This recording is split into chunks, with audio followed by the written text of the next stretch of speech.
আসসালামু আলাইকুম। আজকে আমি একেবারে আজকে মোটামুটি আমি রেকর্ড করে ফেলছি একটা জিনিস করে। আমি বলতেছি কি করলাম, এই কি বলে মানে এখান থেকে দেখানো শুরু করি, যদিও এটা করতে পারি না, শেষ করা সম্ভব হয় না। এখানে হচ্ছে এটা কি ঝিঙ্গা, আমার পাশে নেইবার খালা দিছে আমাকে, এটা করতে পারি নাই। আর এখানে মাছ ভাজির জন্য নিয়েছিলাম, মাছ ভাজি আবার ঢুকাই রেখে দিছি। এখানে কাঁচা আচ্ছা যাই হোক, এটা কাঁচামরিচ আমি ধুয়ে রাখছিলাম, ভাবছিলাম একটা ভর্তা বানাবো, এইটাই আমার প্ল্যান ছিল। এই কাঁচামরিচ দিয়ে ভর্তা বানাবো, মাছ ভাজি করবো। এরপরে যা হইলো আর কি, এখানে করছি শিম দিয়ে, ইতিহাস কেন করছি বলতেছি, শিম দিয়ে মাছ, শিম টমেটো দিয়ে মাছ। তারপরে এখানে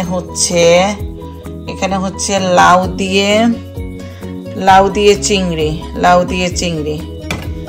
আর এখানে হচ্ছে শিম, আলু, অনেক কাঁচামরিচ, পেঁয়াজ সবকিছু দিয়ে হচ্ছে একটা ভাজি। এটা বলবার কারণ হলো, ইতিহাস করে ফেলছি কিসের জন্য। আমার মনে হয় যে আমার লাইফের এই আজকেই মনে হয় প্রথম যে আমি 3টা রান্না করছি, তিনোটাই ভেজিটেবল।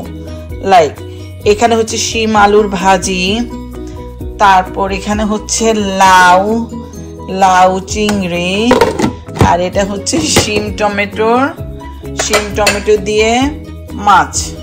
তাই না? আমি তো আসলে কখনোই আমার এমন হয়েছে বলে আমার মনে হয় না যে মানে 3টাই করছি, 3টাই সবজি, এর জন্য পরে আর এটা করলাম না। মানে অলরেডি আমি টায়ার্ড হয়ে গেছি, বিকজ এগুলা সবজি টবজি তো জানেন কাটা বাছা করাটাই অনেক বড় কষ্টের, তাই না? আর আমার এগুলো করবার প্ল্যান ছিল না। এখন এত কিছু থাকার পরে যখন লাউ আনা হয়েছে, আমার তো দেখে মানে কি বলবো। আচ্ছা যাই হোক, পরে লাউটা রান্না করলাম, লাউ অর্ধেকটাই রান্না করছি, তারপরে ডেকচি ভরে গেছে অলমোস্ট। এখন পুরনো হইলে কেউ খাইতে চায় না, সমস্যা। যাই হোক, অর্ধেক রান্না করছি, তারপরেও তো মনে হচ্ছে ডেকচি ভরে গেছে। তো এটা লাউ চিংড়ি খেতে খারাপ লাগে না, ভালোই লাগে। কিন্তু সবজি রান্না করলে যেটা বেশি প্রয়োজন হয় ধনেপাতা। আমার মাশাআল্লাহ ধনেপাতা নেই, একটু ছিল, কোনো মতে একদম চেঁচে মেচে সব একেবারে মানে আগা ডগা সব দিয়ে দিছি কেটে। শুধু লাউতেই দিতে পারছি, আর কিছুতেই দিতে পারি নাই। যাই হোক, লাউ চিংড়ি মাশাআল্লাহ মজা হয়েছে, খারাপ হয় নাই। আর এটা বেস্ট হয়েছে। কি বলে শিম কেটে ভাজি করছি। আলুটা আমার আগের কাটা ছিল ফ্রিজে, আর এখন বলে কি আলুটা নষ্ট হয়ে যাবে, ভাজি করে ফেলি। শিমও কিছু নিলাম, নিয়ে কুচি কুচি করে কেটে তারপরে আলু দিয়ে ভাজি। আর এখানে তো হচ্ছে মাছটা আজকে তেলে কচকচা করে আর ভাজি করি নাই, এটা এয়ার ফ্রায়ার দিয়ে মানে 5 মিনিট কোনো মতে 5-10 মিনিট রেখে কোনো মতে শুধু একটু পানিটা টেনে নিছি, তারপরে এই আর কি বসানো হয়েছে। এই আলহামদুলিল্লাহ আজকের এইটুকু মানে করতে পারছি।